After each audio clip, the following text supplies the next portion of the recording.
Hello everybody, I am here today to enlighten everybody on why. Why do we have Fallout 76? Out of all of the games Fallout universe could have come up with, we have Fallout 76, an online game survival that nobody asked for. Well, I'm here to answer your question. And my information, in case you want to check it, is from Wikimania. I'm pretty sure there's probably other places where you can find the same information.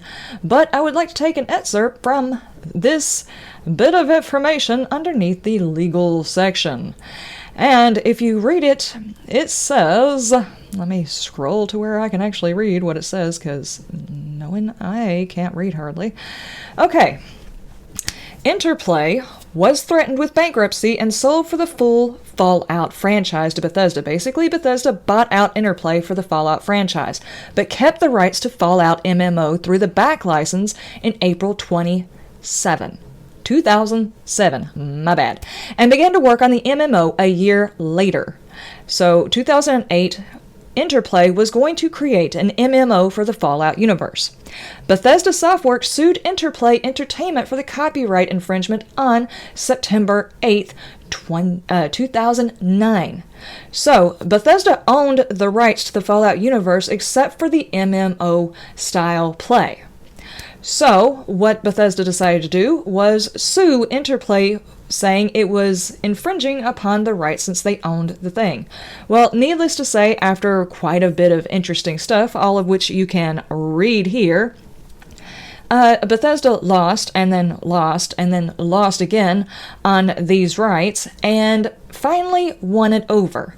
After having won it to keep anybody else from coming up with an MMO for the Fallout universe, Bethesda had to create its own MMO Fallout universe, which is the reason why we got Fallout 76, is because this was the only way to secure the Fallout MMO title. And if you really want to know, okay, maybe Bethesda didn't really do it that way.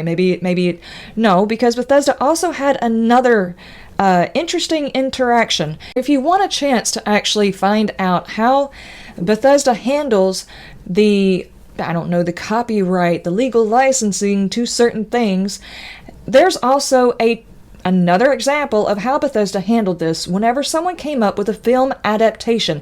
In 98? Interplay Entertainment founded the film division Interplay Films to make film based on its properties and announced that Fallout film was one of their first projects, along with adaptations from Descent and Redneck Rampage.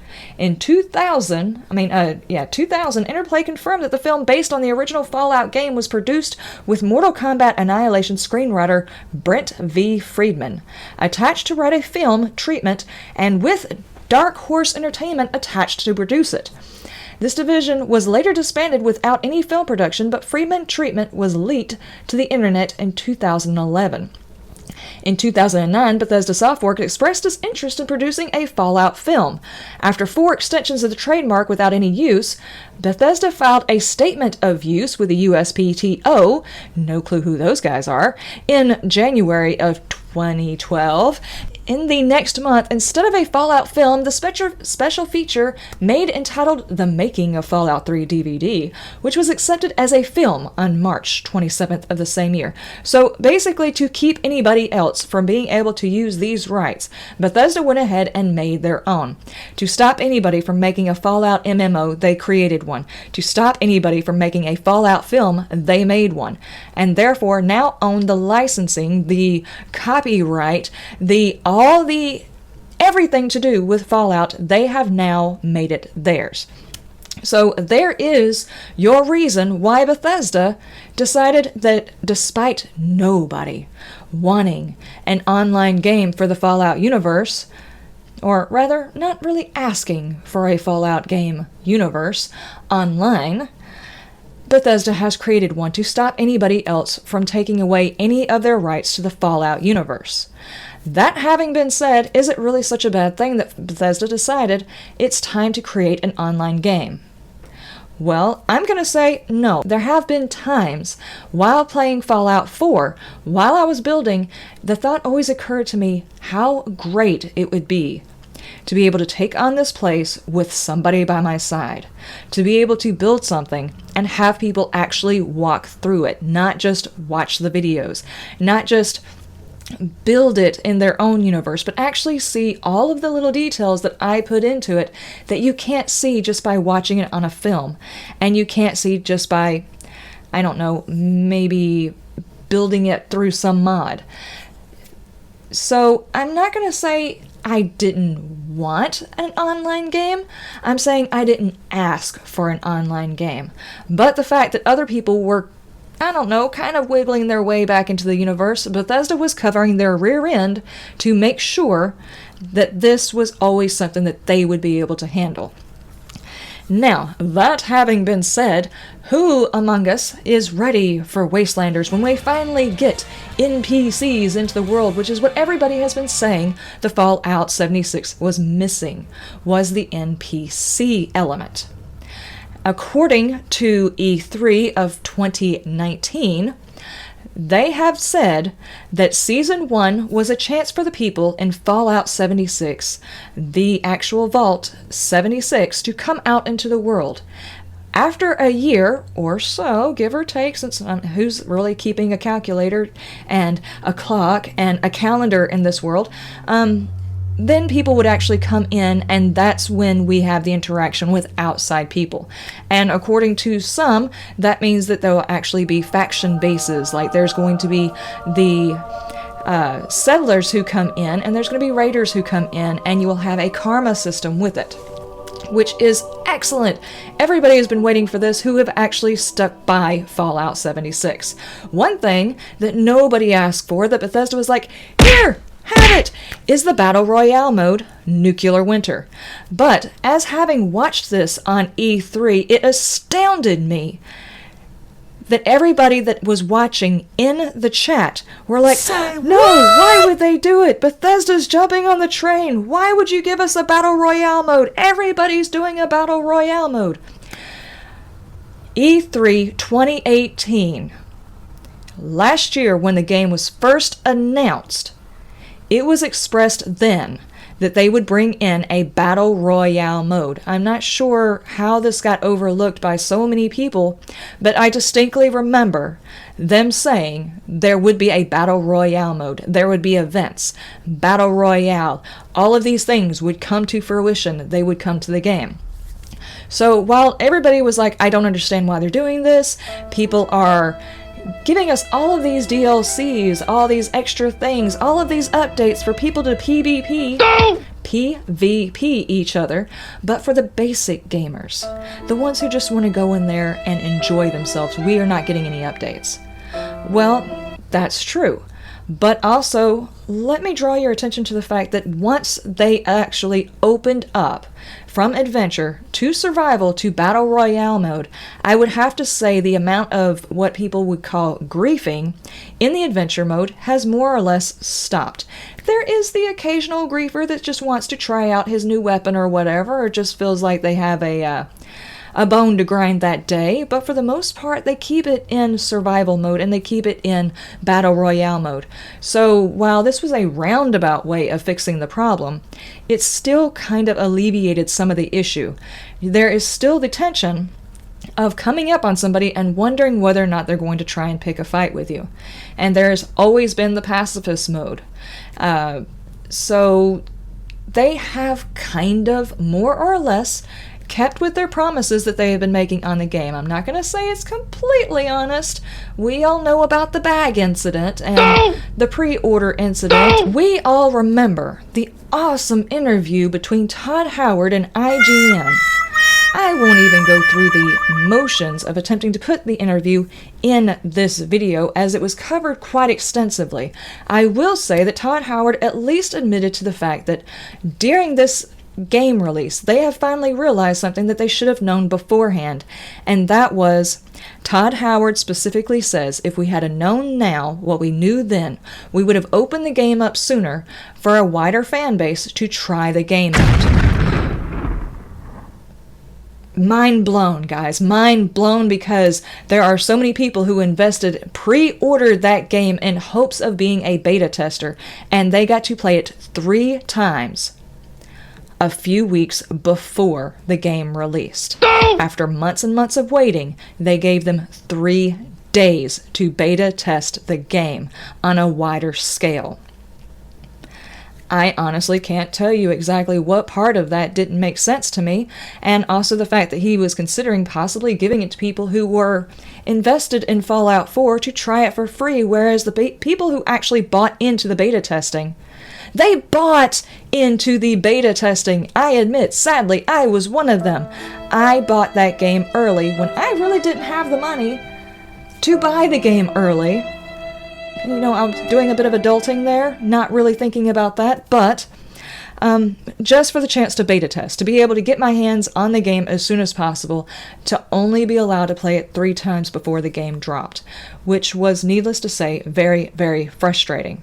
So, while all of this has gone on, and while all of this stuff has been a little on the sketchy side, and by a little I do mean a lot, I will say this: Bethesda has continued to do what they said they were going to do, in the sketchiest way possible, mind you, but they are doing it.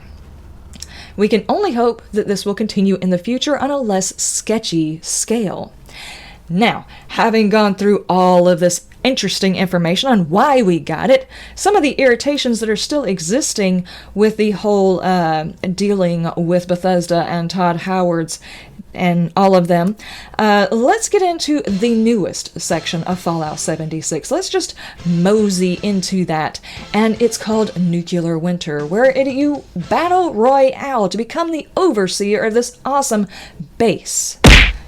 Not really. You don't ever actually get to be in charge of anything.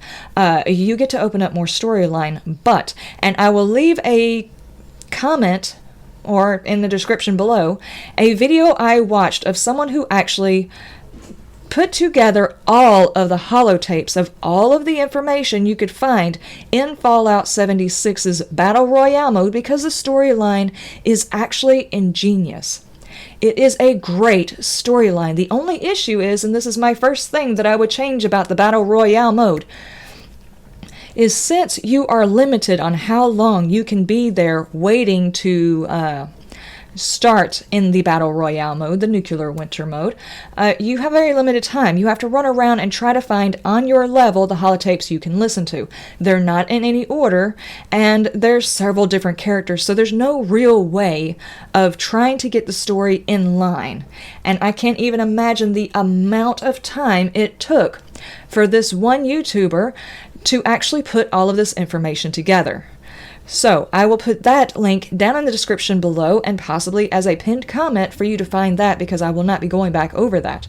I want to get more into the way Bethesda could continue making this mode better. As I do play it, though I am by far not good at Battle Royale mode in any stretch of the imagination, I do think of some things that can make it even better. First and foremost, Bethesda, if you have not learned anything from every other online game, there needs to be a way to monitor for cheating. There are people hacking it, and they show it on YouTube. They show videos of them hacking the game and annihilating people. Say what? And while this might actually be, laughingly referred to as a Zach component, no, most online games have like a way of guarding against that, to keep hackers from actually getting into the game. It's highly frustrating for those people who are actually working towards it. Most games, Battle Royale games, last approximately 20 minutes to 30 minutes. And if they get all the way there and someone's got a way to VATS them in the game that they shouldn't have the ability to. They've got some kind of way of targeting, some way of making the foliage disappear. The game is uneven. And while that might seem amusing for Zach, the computer that is in charge of Vault 51, it's not amusing to the people who are playing it.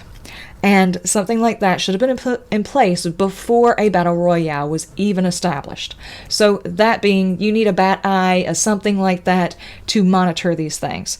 That would be one thing I would say Nuclear Winter should have and need. Another thing that they should have is a way to check your progress in-game. Whether you decide to give a computer terminal for people to look at their scores, to see how many kills they've had, all of the end whenever you die, you get a summary of how your game went. How many people you killed, how many people you downed, how many elementals you've killed, how long you've lasted in the nuclear radiation, and all that kind of stuff. Total amount of damage you've taken, and you're still back because you don't have a life and you can't help yourself. That's just me, guys. I'm just talking about me. I'm sorry. There needs to be a way to check that. Some people love to see these stats. Maybe on a computer where you can actually give top scores. Maybe on a computer in the adventure mode, so whenever they go back to level their character after all of the awesome experience we get in adventure for having played Nuclear Winter. Perhaps there. And on a side note of that, all of those awesome little tidbits of story that people pick up throughout the game, that information should also be available to them whenever they go to the adventure mode. That way they can piece the information all together in their mind. They can actually get the full story, which is actually a very amazing story, and it's too bad you only have a few minutes, and usually there's a whole bunch of people trying to punch you in the face while you're trying to read it, or you're trying to listen to it. Or you've got people on in-game talking, or you've got people on Discord talking, and you really can't hear it. That having been said for the game, whenever you listen to holotapes and you got people in-game talking and you're listening to Discord, kind of distracting. That's neither here nor there. There also needs to be a quick launch into Nuclear Winter for those people who are already in Nuclear Winter. You press a button to get out of the game. There should be a button you press to quick launch back into Nuclear Winter instead of going back out to the main screen. It saves a little bit of time. It's a little frustrating for people who are playing that all day long. Most games only lasting about 30 minutes and probably about 5 minutes if you're someone like me playing Battle Royale mode because I'm an idiot. Then having to go back to the main menu is a little frustrating. A quick launch would be great for that. Another thing that I would really love to see is weather changes in the Battle Royale mode. I know it's new, it's still beta testing, but some fog and some rain, some overcast, it happening at night would really amp up the anxiety you feel when you're playing that game. To me, that needs to be like the next update for that game. Along with that, maybe later on we can introduce some emojis, the little emotional icons and stuff, specifically for Battle Royale. Things you would need to tell people in that particular section that you wouldn't have to tell them in the normal game. Like, hey, there's ammo in this box. There's armor in this box. There's a power suit over here, or you take left and I'll take right. All those commands that you give each other in the military, something that will do that, because the only people who can see those are the people on your team. And it would be great to have something like that to make it a little more realistic, I guess. And it helps people who aren't actually interacting in the game because they don't have a microphone, or they're in Discord with like one or two other people, but they've got an extra person on their team who is not in Discord with them. That would be insanely helpful for people. Also, there needs to be a solo mode. And I don't mean like you can go into the game and play by yourself. I mean a mode where everybody is playing by themselves. And I say that because if for some reason or another, your group's not getting together, everybody's on a different time schedule, you're playing by yourself, and at the very, very end, right as the circle's closing in, it's you against a 4-man team. It sucks, guys. I've been there. It sucks really bad. So if there was a mode you could go into where everybody is playing by themselves, that would be awesome, though not expressly necessary, but it would be cool. I'm just saying. New locations. I think this has already been talked about, that they're going to add new maps for the Battle Royale mode, and I can't wait to see that one. I would say I would like to see the circle close in a little slower, and this also goes off of my next thing that I would like to see, is the base building is so clunky for this mode. There's a quick launch feature for, say, Fortnite, for building. There isn't one. It's the same kind of building mechanic that's in the base game. And it's really clunky for this type of game, particularly if people are like, when I first started building in Fallout 4, I used a controller. Now I'm on keyboard and mouse, but the building aspect is so clunky on a mouse and keyboard, in my opinion, that in the Battle Royale mode, I'm not even going to use it. So maybe some way of quick launching, like you've got the rotary menu to quick scroll between all of your weapons and everything. If you could hit a button and scroll back between the build mode, that would be pretty interesting to me. I'm not sure if that's even possible, but it's a thought. And there needs to be a quick camera option for the people in Battle Royale. Some of our main objectives on the dailies are taking pictures in the Battle Royale mode, the Nuclear Winter mode. Well, the issue is of course you have to go to your map, and then you have to pull out the camera, and then that's not very fluid for a Battle Royale mode. If you gave people like a hot button, only one button for their camera. Now, true, that means one less thing can go on that rotary menu, but it's a quick chance to take pictures.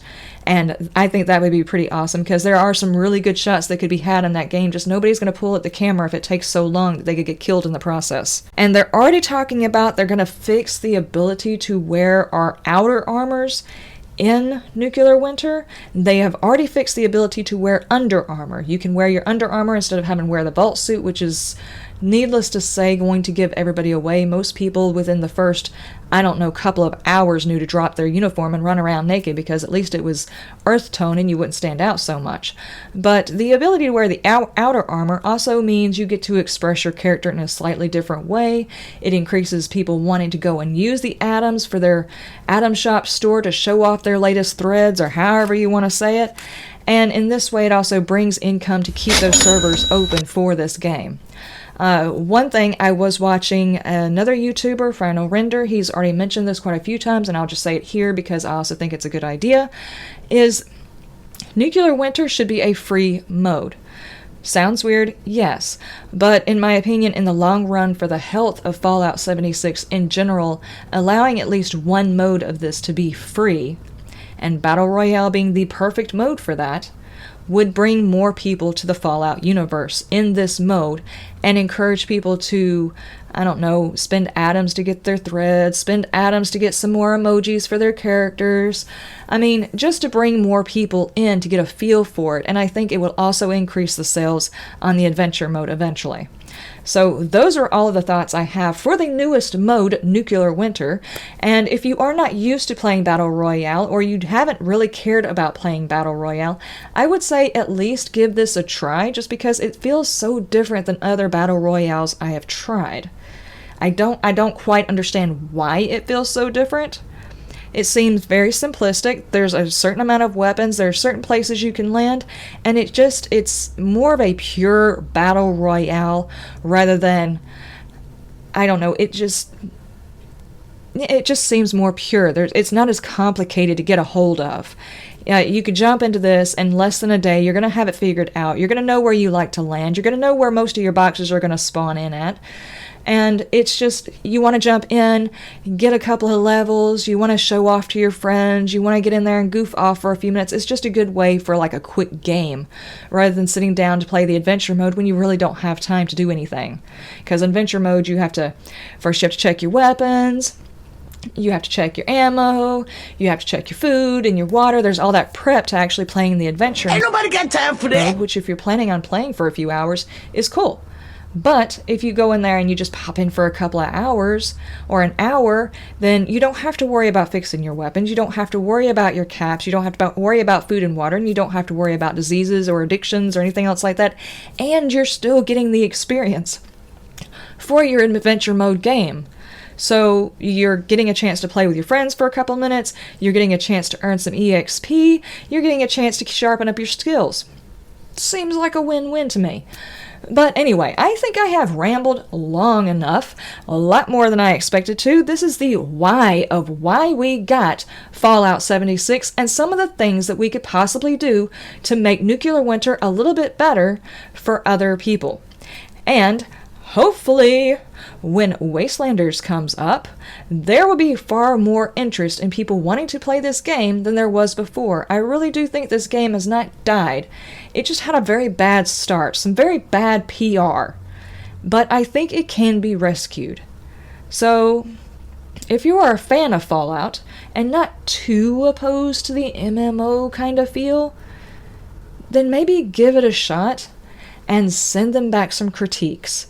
And just see what this game can be. I mean, if they can rescue DayZ after years and years of neglect, this game can definitely be rescued with the fans from Fallout 4, Fallout 3, and Fallout New Vegas, and even earlier versions. If you are a fan of the Fallout universe, we can bring this game back and make it the game we all want it to be, just by continuing to be there as they fix it. Anyway, that is all for the day. You have a wonderful day, a wonderful night, and you stay shiny.